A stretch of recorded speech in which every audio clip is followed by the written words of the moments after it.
قد افلح من تزکا وذکر اسم ربہ فصلی بل تؤثرون الحیاۃ الدنیا والآخرۃ خیر وابقی.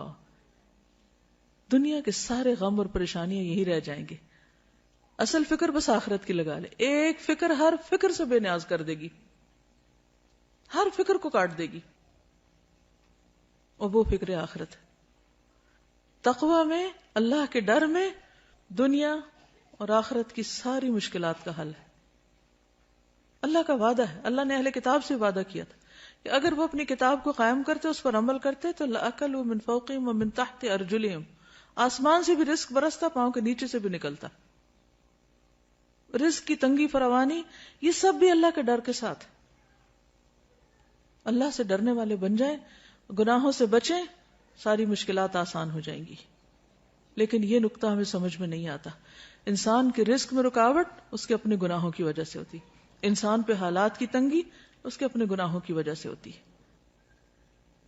تو ہم سب کو نحوستیں باہر سے نہیں اندر سے دیکھنی چاہیے. سب سے بڑی نحوست گناہوں کی نحوست ہے, اللہ کی نافرمانی کی نحوست ہے.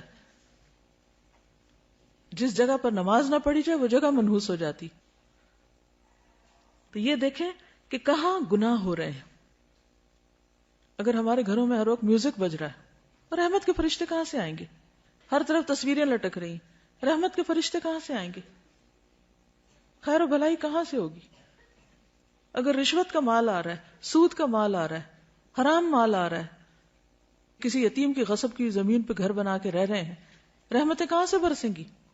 نحوست تو یہ ہے, ان خرابیوں کی نحوست ہے, ان حرام کاریوں کی نحوست ہے جس کو ہم نہیں سمجھ پاتے, اور ہم بلیم کرتے ہیں دوسروں کو. اس نے نظر لگا دی, اس کا قدم ایسا پڑ گیا, فلاں کی وجہ سے مصیبت آ گئی. مصیبتیں اندر سے اٹھتی ہیں, ان کی فکر کرنے کی ضرورت ہے. ہر گندگی کو اپنے اندر سے نکالنے کی ضرورت ہے, چاہے وہ شرک کی گندگی ہو, جو قرآن مجید میں آتا ہے نا, فَاجْتَنِبُوا الرِّجْسَ مِنَ الْأَوْثَانِ, بتوں کی گندگی سے بچو. اگر گھر میں بت رکھے ہوئے ہم نے تو نحوست تو آئے گی, رحمت کہاں سے آئے گی؟ تو عربوں کے ہاں عموماً جب فال لیتے تھے تو پرندوں سے لیتے تھے. تو ایسا شخص جو برا شگون لے, اس کے بارے میں آپ نے فرمایا, من ردت الطیرۃ من حاجۃ فقد اشرک. قالوا یا رسول اللہ ما کفارۃ ذلک؟ قال ان یقول احدهم اللهم لا طیر الا طیرک ولا خیر الا خیرک ولا الہ غیرک. جو شخص کسی سے بدفعلی پکڑ کر اپنے مقصد سے لوٹ آیا, اس نے شرک کیا.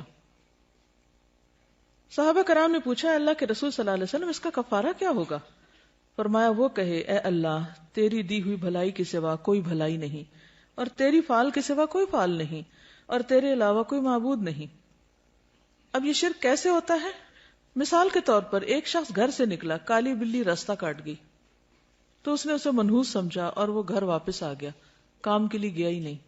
تو میں نے کالی بلی دیکھ لی تھی, وہ آگے سے گزر گئی تھی, تو میں نے سوچا کہ اب میرا کام ہوگا نہیں, اس لیے میں واپس آ گیا. یہ شرک ہے, یہ شرک ہے. اور یہ اس قسم کا شرک ہے کہ جس کو ہمارے معاشرے میں کھیل مذاق کے طور پہ لیا جاتا ہے, ان کو برا بھی نہیں سمجھتا. لوگ ایک دوسرے کے سامنے ایسی باتیں کھلے عام مجلسوں میں کر رہے ہوتے ہیں, اور کوئی کسی کو روکتا ہی نہیں ہے, اور کوئی احساس بھی نہیں کرتا کہ وہ کس قسم کا جملہ بول رہا ہے. بظاہر یہ ایک معمولی سی بات ہے, مگر حقیقت میں یہ شرک ہے, کیونکہ کسی بھی شخص کا نفع یا نقصان بلی کے ہاتھ میں نہیں. اکثر ایسا ہوتا ہے کہ اپنی لاپرواہی کی وجہ سے کوئی کام خراب ہو جاتا ہے, اور شیطان ہمیں سجاتا ہے کہ یہ ساری خرابی فلاں کی وجہ سے ہوئی, ہم اس کو بلیم کرنے لگتے ہیں. آج صبح صبح اس کا منہ دیکھ لیا تھا, اس لیے فلاں اور فلاں کام خراب ہو گیا. یہ جملہ بھی نہیں بولنا چاہیے. اسی طرح آنکھ پھڑکنے سے خوف زدہ ہو جانا, یہ ہاتھ میں کھجلی ہونے سے امید لگا بیٹھنا کہ آج مال ملے گا, یہ جوتے پہ جوتا آ گیا تو سفر پیش آئے گا. رنگوں سے شگون لینا بھی ہمارے معاشرے میں عام ہے. مثلا سیاہ رنگ نہ پہننا کہ بیمار پڑ جائیں گے. ہمارے خاندان میں سیاہ رنگ جو ہے وہ ایسے اور ایسے اثرات رکھتا ہے, اس قسم کی باتیں کرتے ہیں لوگ, یہ رنگ ہمیں سوٹ نہیں کرتا. یا یہ کہ احترام کے منافی کیونکہ خانہ کعبہ کا غلاف کالا ہے, سب جوتا نہ پہننا کہ بے ادبی ہوگی کیونکہ گنبد کا رنگ سبز ہے. تو یہ خود ساختہ طور پر کچھ چیزوں کو حلال یا حرام کر لینا ہے, اس کی بھی ہمیں اجازت نہیں ہے. یعنی اپنے طور پر جو تمہاری زبانیں جھوٹ گھڑتی ہیں کہ یہ حلال ہے یہ حرام ہے، ایسا مت کہو، اس کی اجازت نہیں ہے۔ یہ سب وسوسے اور توہمات ہیں جن کی حقیقت اس کے سوا کچھ نہیں کہ شیطان انسان کو شرک میں مبتلا کر کے اس کے اعمال ضائع کروائے۔ یہ سب شیطانی حربے ہیں۔ یہ توہمات اور بدشگونیاں انسان کو اندر سے کمزور کر دیتی ہیں۔ انسان پر کون سا کام کر پائے گا کہ اگر ہر چیز کے ساتھ اس نے کوئی نہ کوئی فکر باندھی ہوئی یا کوئی وہم کرتا ہے۔ اس کے برعکس اللہ کی ذات پر ایمان اور توکل انسان کو جرت، بہادری اور اعتماد دیتا ہے، اسے جینے کا ڈھنگ سکھاتا ہے۔ چنانچہ ایسے کسی بھی خیال کو دل سے نکال کر اللہ پر توکل کرتے ہوئے اپنا کام جاری رکھنا چاہیے۔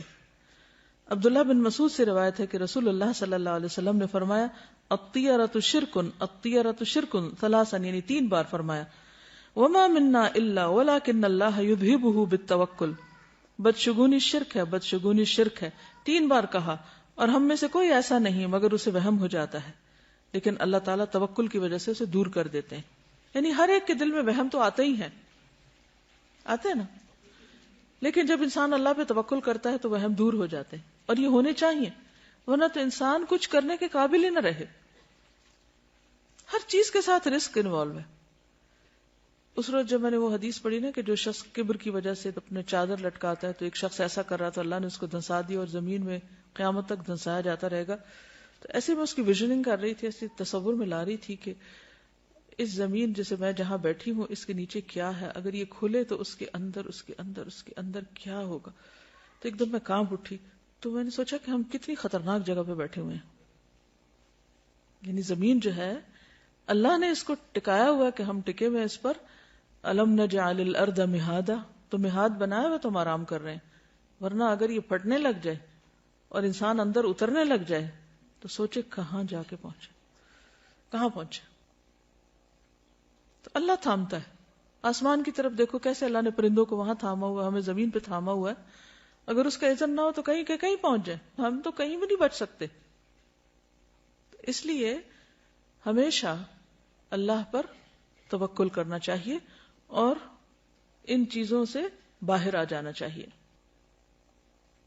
اہل کتاب بھی جب دین کی اصل تعلیمات سے دور ہو گئے تو اسی طرح کے شگون لینے لگے جن کا ذکر قرآن مجید میں کیا گیا ہے۔ الم تر الی الذین اوتوا نصیبا من الکتاب یؤمنون بالجبت والطاغوت، کیا تم نے دیکھا نہیں ان لوگوں کو جنہیں کتاب کا ایک حصہ دیا گیا کہ وہ جبت اور طاغوت پر ایمان لاتے ہیں۔ تو جبت بے حقیقت، بے اصل، بے فائدہ چیز کو کہتے ہیں۔ اسی طرح شگون کی بھی کوئی اصل بنیاد اور حقیقت نہیں ہے۔ اسلام میں ایسی تمام چیزیں جو جبت کے تحت آتی ہیں جیسے کہانت، فالگیری، شگون اور توہمات، ان سے منع کیا گیا۔ کسی چھوٹی سی تکلیف یا طبیعت کی خرابی پر دوسروں کو مورد الزام ٹھہرانا اور لوگوں کے ساتھ باہمی تعلقات خراب ہونے پر اپنی غلطی اور کوتاہی کا جائزہ لینے کی بجائے یہ خیال کرنا کہ ضرور کسی نے جادو کر دیا ہے، یا اس قسم کے توہمات رکھنا جو پیار محبت کے رشتوں کو ختم کر دیں، جس کی وجہ سے انسان کی توجہ اپنے عمل کی درستی اور اصلاح سے ہٹ جاتی ہے، یعنی اپنی غلطی اس کو یاد نہیں رہتی جب وہ دوسروں کو بلیم کر دیتا ہے۔ نتیجتاً انسان تنہا رہ جاتا ہے اور نفسیاتی مریض بن جاتا ہے، یعنی سب سے کاٹ کے بیٹھ جاتا ہے۔ کسی بھی غیر معمولی صورتحال میں ہر قسم کے شر سے بچاؤ کے لیے بطور علاج مسنون اذکار اور دعائیں پڑھنی چاہیے، صبح شام کی دعائیں وغیرہ اور جو دیگر اذکار ہیں ان سے کام لینا چاہیے۔ پھر اسی طرح حضرت ابو ہریرہ سے روایت ہے، صحیح بخاری کی روایت ہے کہ آپ صلی اللہ علیہ وسلم نے فرمایا لا عدوى ولا طیر ولا ہام ولا صفر وفر من المجذوم کما تفر من الاسد، مرض کا لگ جانا، نحوست، الو اور سفر کچھ نہیں، اور جزامی سے اس طرح بچو جس طرح شیر سے بچتے ہو۔ تو اصل بات یہ ہے کہ عربوں کے ہاں کچھ ایسی چیزیں رائج تھیں کہ جن کی وجہ سے وہ بہت زیادہ پریشانیوں کا شکار رہتے تھے، تو نبی صلی اللہ علیہ وسلم نے ان چیزوں کو بے حقیقت بتائی، جو ہم نے پڑھا نا جبت، بے حقیقت، بے فائدہ چیزیں، تو ان میں ان چیزوں کا کچھ ذکر ہے۔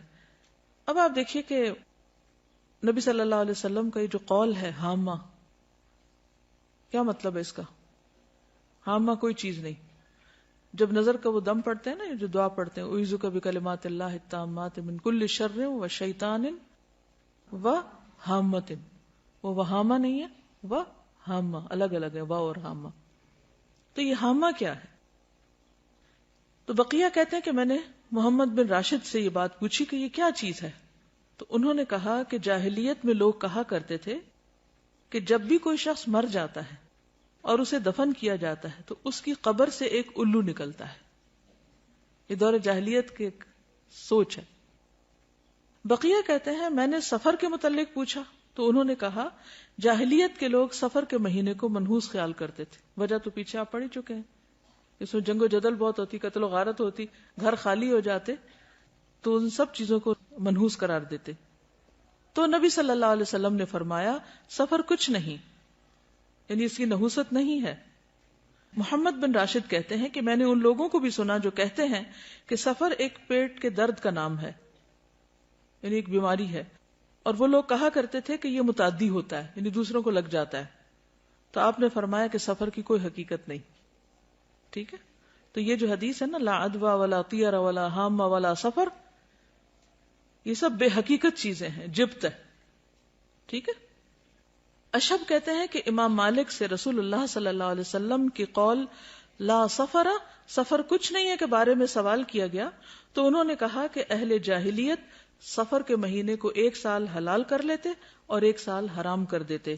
تو نبی صلی اللہ علیہ وسلم نے فرمایا سفر کچھ نہیں ہے.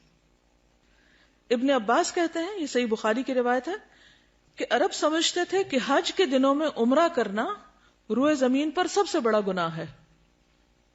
کیا سمجھتے تھے عرب دور جاہلیت میں؟ کہ حج کے مہینوں میں عمرہ نہیں کیا جا سکتا, بہت بڑا گناہ سمجھتے تھے اس کو. یہ لوگ محرم کو سفر بنا لیتے اور کہتے کہ جب اونٹ کی پیٹھ سستا لے اور اس پر خوب بال اگ جائیں اور سفر کا مہینہ ختم ہو جائے, یعنی حج کے ایام گزر جائیں, تو عمرہ حلال ہوتا ہے.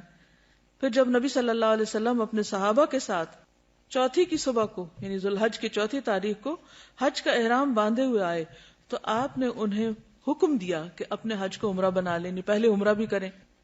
یہ حکم عرب کے پرانے رواج کی بنا پر صحابہ پر بھاری گزرا کہ اچھا, کیونکہ دور جاہلیت میں وہ اس مہینے میں عمرہ نہیں کرتے تھے, حج کے مہینے میں. تو اللہ سبحانہ وتعالیٰ نے ان کو اکٹھا کر دیا, وَأَتِمُّ الْحَجَّ وَالْعُمْرَةَ لِلَّهِ, اور نبی صلی اللہ علیہ وسلم نے بھی حج تمتع کو بہتر قرار دیا, افضل قرار دیا. اسی لیے عبداللہ بن عمر جو تھے وہ اپنے والد سے ناراض ہوئے تھے کہ نہیں, میں تو تمتع کی نیت کروں گا میں, کیونکہ دور جاہلیت کی اس رسم کو بھی کاٹا جا رہا تھا. ہم ویسے پڑھتے ہیں, کہتے ہیں واٹ اے بگ ڈیل, یعنی کہ کیوں اس کو اتنا اسٹرکٹلی لیا جا رہا ہے. اور آپ نے یہ بھی فرمایا کہ قیامت تک کے لیے حج اور عمرہ اکٹھے ہو گئے ہیں. تو یہ عربوں کی دور جاہلیت کی رسم کے خلاف تھا. تو اس پر صحابہ پر یہ بات بھاری گزری. تو انہوں نے پوچھا یا رسول اللہ, عمرہ کر کے ہمارے لیے کیا چیز حلال ہو گئی؟ فرمایا تمام چیزیں حلال ہو جائیں گی, پھر حج کے لیے احرام دوبارہ باندھنا ہوگا, کیونکہ وہ تو ایک ہی احرام پہن کے آتے اور اسی میں حج کرتے تھے. تو یہ جو اونٹ کی پیٹھ کے بال اگنا دوبارہ کا مطلب کیا ہے کہ جب حج کا سفر ایک دفعہ آ گئے تو پتہ نہیں کہاں کہاں سے لوگ آئیں گے. الا کل دامر یاتین من کل فج عمیق. تو اتنا سفر کرتے تھے کہ اونٹوں کی پیٹوں کے بال جو تھے وہ بےچارے گھس گھس کے بالکل ننگی ہو جاتی تھی. پھر وہ لا کے چھوڑ دیتے, وہ مہینہ حج کے مناسک وغیرہ ادا ہو رہے ہیں, لیکن عمرہ نہیں کرتے تھے. اتنے میں دوبارہ بال آ جاتے تھے, یعنی کہ واپسی کی تیاری شروع ہو گئی. تو کبھی وہ محرم کو سفر بنا لیتے کہ یہ تو حج کا مہینہ نہیں ہے اس لیے اس میں ہم عمرہ کر لیتے ہیں, اور پھر جو اصل سفر ہوتا اس کو محرم قرار دے دیتے. اس کو قرآن مجید میں کیا کہا گیا؟ سورۃ التوبہ آیت 37, انما النسیء زیادۃ فی الکفر. نسی کیا ہوتا تھا؟ مہینوں کا عدل بدل. یضل بہ الذین کفروا, اہل کفر اس سے گمراہ کیے جاتے, یعنی کرنے والے تو چند ایک ہوتے, باقی سب کو بھی مس لیڈ کرتے. یحلونہ عاما ویحرمونہ عاما, کسی مہینے کو ایک سال حلال کر لیتے اور اگلے سال اسی کو حرام قرار دے دیتے. تو عموماً حرام مہینے کو اپنی مرضی کرنے کے لیے حلال کر لیا کرتے تھے, اور اس کی ضرورت کیوں پیش آتی؟ تاکہ وہ جو دور جاہلیت کے توہمات اور غلط رسمیں تھیں ان کو پورا کر سکیں.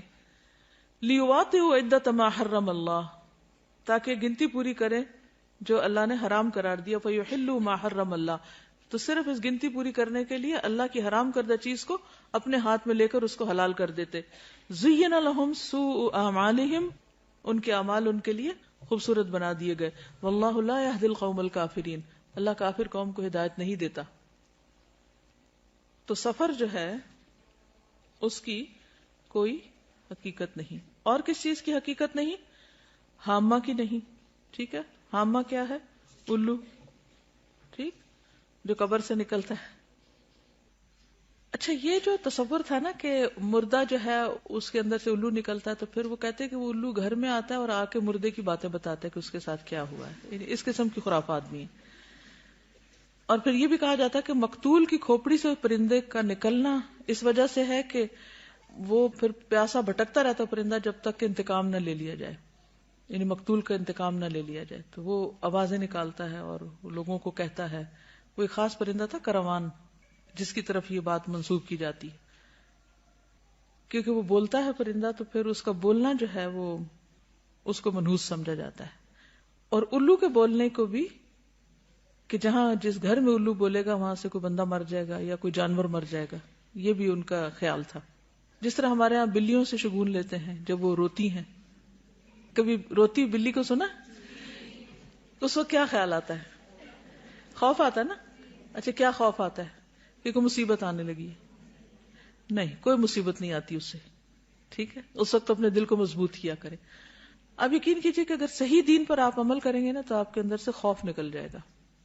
آپ اس وقت یہ سوچا کریں کہ اللہ کے اذن کے بغیر کوئی نقصان ہو ہی نہیں سکتا. بلی بیچاری کو کیا خبر کہ اس نے کس چیز پہ رونا ہے؟ اس کو کہاں سے خبر ہوگی کہ آنے والی کو مصیبت؟ وہ بیچاری اپنی تکلیف سے روتی ہے اور ہم اس سے اپنی تکلیف کی طرف لے جاتے ہیں، کیونکہ ہم ہر چیز کو پرسنل لے لیتے ہیں نا. کوئی کسی کی بات کرو تو ہم اس کو اپنے اوپر لے جاتے ہیں. اس کی تکلیف دور کرو، وہ بیچاری اپنے رونے میں رو رہی ہے اور ہمیں اپنا رونا پڑ گیا. اس کے علاوہ اور کس چیز کی حقیقت نہیں؟ یہ جو پرندوں وغیرہ سے بھی بدشگونی لیتے ہیں، ہاروسکوپ سے لیتے ہیں. وہ لکھا ہوتا ہے نا ہفتہ کیسا گزرے گا، تو اس میں لکھا ہوتا ہے بدھ کے دن آپ سفر نہ کیجئے کیونکہ حادثے کا امکان ہے. اب لوگ اگر اس کو سامنے رکھ کے اسکول سے چھٹی کر لیتے ہیں، تو اب آپ دیکھیے کہ دنیا کا تو سارا کام ہی ٹھپ ہو کے رہ جائے اگر انسان ان خرافات کے پیچھے چل پڑے. کس قدر نقصان دہ ہے. تو ایسا سوچنا اور ہاروسکوپ پر یقین رکھنا یہ کفر ہے، شرک ہے. اور کس قدر افسوس کی بات ہے کہ کھلے عام بعض اوقات ان چیزوں کو پروموٹ کیا جا رہا ہوتا ہے اور لوگوں میں کوئی حلال حرام کی پھر تمیز ہی نہیں رہی، جائز ناجائز کی تمیز نہیں. اور اس طرح شیطان ہمارا ایمان اچک کے لے جاتا ہے. اور اگر شرک ہو جائے، ایمان میں خرابی آ جائے، تو آپ سوچئے کہ پھر تو نمازیں بھی گئیں، حج بھی گئے، عمرے بھی گئے، صدقہ خیرات، ہر چیز ضائع ہو گئی. کس قدر خسارے کا سودا ہے. شیطان بڑا چالاک دشمن ہے. وہ وہاں جا کے حملہ کرتا ہے کہ جڑ کاٹ دیتا ہے، باقی آپ جتنی مرضی تھکتے رہیں، تھکیں دن رات، قبول تو ہونا نہیں. وہ تو سب ضائع ہو جائے گا شرک کے ساتھ. تو اس لیے ان چیزوں کے بارے میں معاشرے میں جو غلط فہمیاں پائی جاتی ہیں، یا لوگ صرف فن کے طور پر یا کھیل کود کے طور پر ان چیزوں کو اپنائے ہوئے ہیں. کچھ لوگ کہتے ہیں نا، we are not serious, we just enjoy reading, کہ ہم بس خوش ہو رہے ہیں پڑھ کے، لیکن اندر اندر سے مان بھی رہے ہوتے ہیں. ایک ہلکی سی وہ اندر ہوتی ہے ڈر کی سی کیفیت. کچھ لوگ تو شادی کے پلان نہیں بناتے جب تک، اب تو خیر ساتھ ویدر بھی دیکھتے ہیں، لیکن چلے ویدر فور کاسٹ تو ایک مشینی عمل ہے، وہ یہ نہیں سمجھتا کوئی کہ غیب کا علم ہے. لیکن ان چیزوں پر تو پھر ایک طرح سے غیب پر ایمان لانے والی بات ہے. انہی شیطان نے اگر اس کو یہ کہا کہ شرک نہ بھی ہم بولیں، لیکن ہم اس کو صرف ایک فن یا ایک جسٹ فار انجوائمنٹ کے طور پہ بھی لیتے ہیں، تو ہم اس کو انڈائریکٹلی پروموٹ ہی کر رہے ہوتے ہیں اور لوگ پھر اس کو چھوڑ نہیں پاتے. تو اس لیے بہت ضروری ہے کہ ایسی ساری کتابوں کو گھر سے نکال کے جلا دیا جائے، پھینک دیا جائے، کوئی اور بھی نہ پڑھے. موبائل فون پہ آتا ہے، استغفر اللہ. یعنی کہیں نہ کہیں سے کوئی نہ کوئی جو جدید ذرائع کمیونیکیشن ہے ان کے ذریعے بھی لوگوں کو انوالو کر لیا گیا. تو آپ دیکھیں نا کہ کس قدر خرابی ہے، کہ بچنا کس طرح مشکل ہو گیا. آپ صلی اللہ علیہ وسلم فرماتے ہیں کہ میری امت میں شرک کس طرح داخل ہو جائے گا، جیسے سیاہ رات میں سیاہ پتھر پر سیاہ چونٹی، کہ نظر بھی نہ آئے، پتہ بھی نہ چلے. دیکھیں اس قسم کی جو بھی چیزیں ہوتی ہیں نا، اس میں اگر آپ یہ کہیں کہ ہم پورا یقین نہیں رکھتے تو اس کی وجہ سے شک میں مبتلا ہونا بھی غلط ہے. تو شک والی چیز کو بھی چھوڑ دینا چاہیے. پھر اسی طرح بیماروں سے نفرت کرنا اور یہ سوچنا کہ یہ ضرور بیماری مجھے اس سے لگ گئی ہے یا لگے گی، یہ وہم بھی نہیں کرنا چاہیے. کیونکہ آپ دیکھیے کہ جب ایک وائرس پھیلتا تو ہر ایک کو تو نہیں لگتا نا. اگر صرف وائرس ہی لگنا ہے تو پھر تو کوئی نہ بچے، لیکن پھر بھی کچھ لوگ بچ جاتے ہیں. اس کا مطلب ہے کہ اصل چیز وائرس نہیں ہے، اللہ کا اذن ہے. اگر اللہ کا اذن ہوگا تو بیماری لگ جائے گی، ورنہ نہیں. تو اس میں بھی انسان کو ڈرنا نہیں چاہیے اپنے اندر. وہ اگر کیفیت شیطان ڈالے بھی دل میں کہا ہے اس سے تمہیں لگ جائے گا، تو اس پہ کنٹرول کرنا چاہیے، احتیاط کرنی چاہیے. کیونکہ حدیث کے آخر میں ہے نا وَفِرَّ مِنَ الْمَجْذُومِ كَمَا تَفِرُّ مِنَ الْأَسَدِ، اور جزامی سے اس طرح بچو جیسے شیر سے بچتے. نہیں جان بوجھ کے آپ وہاں ہاتھ نہیں ڈالیں، لیکن اگر کسی کو لگ جائے تو یہ نہ سمجھے کہ اس چیز کے اندر یہ طاقت تھی تو اس سے مجھے لگ گئی ہے. یعنی آبویسلی کوئی ریزن یا سبب تو ہوتا ہے، لیکن سوچنے کی بات اور نکتہ یہ ہے کوئی چیز آپ کو نقصان نہیں دے سکتی جب تک کہ اللہ کا اذن نہ ہو. اب آپ دیکھیے ان دو کیفیات میں فرق ہے.